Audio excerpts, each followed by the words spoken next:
White's objective here is to make a living shape.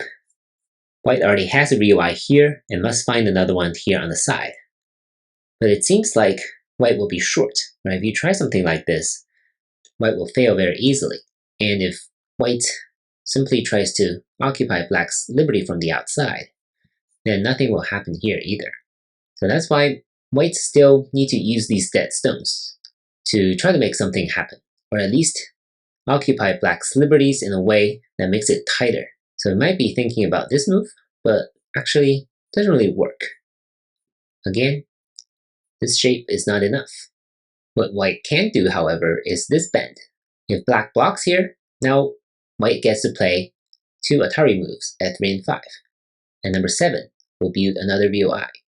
Black's strongest move, or the standard killing move, is this throw-in. White captures, and now this is a connect and die for white. But again, white can actually play this Atari and block here. And number 7, this is threatening to capture black with this move at number 9. This way, white will find another VOI. And that is why black should connect here instead and allow white to live here at number 9. And that is why 1, 3, and 5 can guarantee white's survival. Pretty neat pattern.